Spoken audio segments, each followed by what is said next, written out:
There are moments in the history of science where silence becomes louder than any explosion. And this is one of them. It wasn't an asteroid, a dying star, or a newborn galaxy that triggered the alarm. It was silence itself. The James Webb Space Telescope, orbiting 1,000,000 miles from Earth and gazing deeper into the universe than any human-made instrument before, was observing a sector of space previously thought to be completely void, a lifeless vacuum between galaxies, just a blind spot in the cosmic map. But what it found there shattered that assumption. In the quietest part of the cosmos, the telescope detected a shadow that wasn't casting light nor reflecting it. It was devouring it. And then something even stranger happened. That darkness moved. Slowly, deliberately, as if it knew we were watching. What the telescope recorded next forced a team of astrophysicists, cosmologists, and mathematicians to abandon known models of reality altogether. Because this was no comet, no pulsar, no black hole. This was something else. Something that thinks, something that reacts, and perhaps something that remembers. This is the story of what James Webb just uncovered in the deep an object so terrifying in its behavior, so unnatural in its physics, that scientists have begun whispering the unthinkable. What if it's not from our universe at all? It all began during a deep field survey near the Aerodaz supervoid, a vast, almost mythic region of space known for its mysterious cold spots and unusually low galaxy density. While calibrating infrared sensors for a galaxy mapping project, the James Webb Telescope picked up an anomaly that was too symmetrical to be natural, yet too chaotic to be artificial. Instead of seeing distant galaxies or interstellar gas, the telescope detected a perfect circle of silence. No light escaped.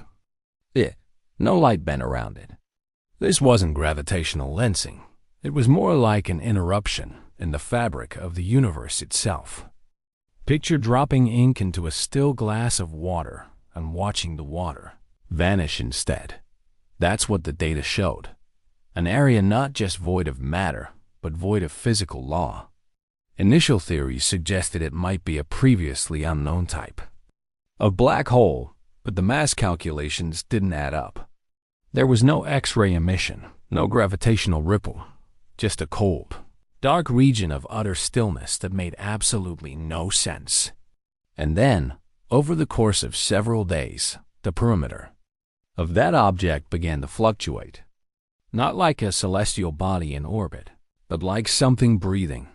Scientists from multiple institutions began analyzing the light echoes surrounding the anomaly. What they found was more unsettling than any black hole or supernova could ever be. The flickers of distorted light that rippled away from the object weren't random. They followed a sequence-precise intervals that matched prime numbers. First 2, then 3, 5, 7, 11. As if the object wasn't just existing, it was signaling. But signaling to what or to whom? What's more, this signal wasn't electromagnetic.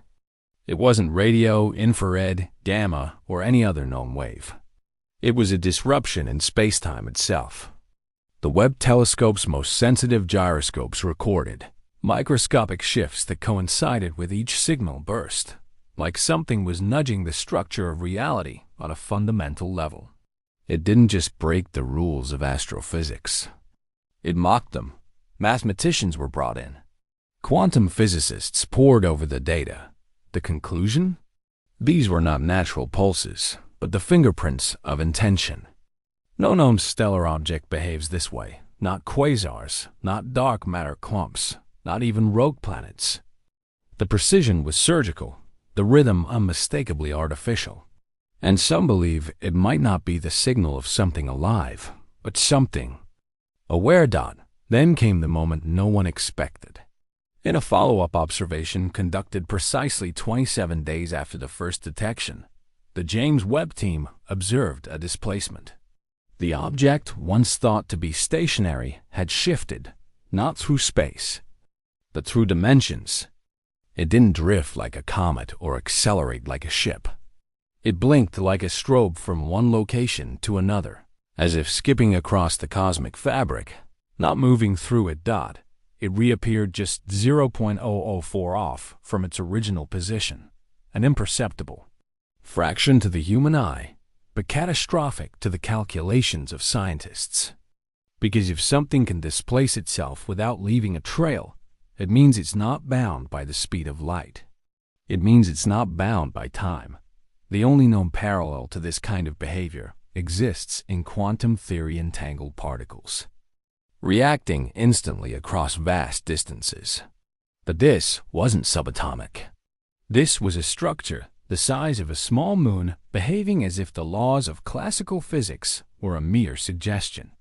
When astrophysicists simulated the movement, they found something even more unnerving. The pattern of its reappearances formed a spiral pointing inward toward Earth. By the fourth month of analysis, the team was no longer asking whether the object was dangerous. They were asking if it was thinking. Geometric patterns around the anomaly began to stabilize into fractal formations, self-replicating shapes that echoed biological systems, not like bones or organs, but like neural pathways.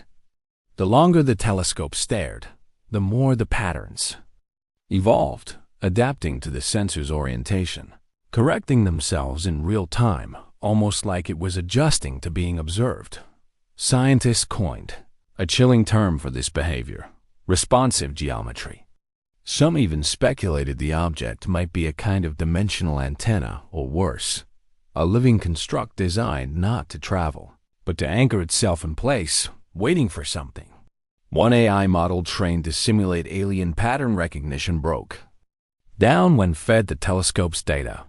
It froze, looped, and finally returned a single word in its error log: recognized. The message was clear, though no one dared say it aloud. This isn't a discovery, it's a reply.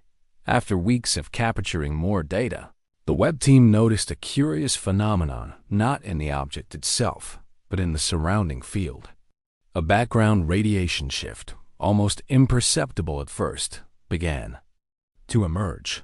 Unlike cosmic microwave background or localized bursts of radiation from stars, this signal was oddly synchronized with the object's pulses, but delayed as if we were witnessing an echo. Spectral analysis confirmed something chilling. The signal contained harmonic layers that shouldn't be there, frequencies arranged not by random emission, but in nested intervals reminiscent of musical chords. Some scientists began calling it the Song of the Void, but others weren't as poetic. A signal like this, they said, is almost impossible to generate unless there's a deliberate mechanism behind it, not a chaotic stellar process, but an engineered pattern. More disturbingly, the waveform harmonics weren't stable. They reacted slightly to Webb's positional changes. This led to a horrifying hypothesis. The signal wasn't passive. It was interactive. It was watching, measuring, echoing back as if the object wasn't just broadcasting. It was listening. Amid the growing panic behind the scenes, a group of theoretical mathematicians was brought in to analyze the numerical structure of the pulses. That's when everything changed. Hidden within the signal's timing sequence was an embedded mathematical constant that doesn't naturally occur in known cosmic phenomena: the Ulam prime spiral, a configuration of prime numbers plotted in a spiral pattern that has long puzzled number theorists for its strange resonance with nature.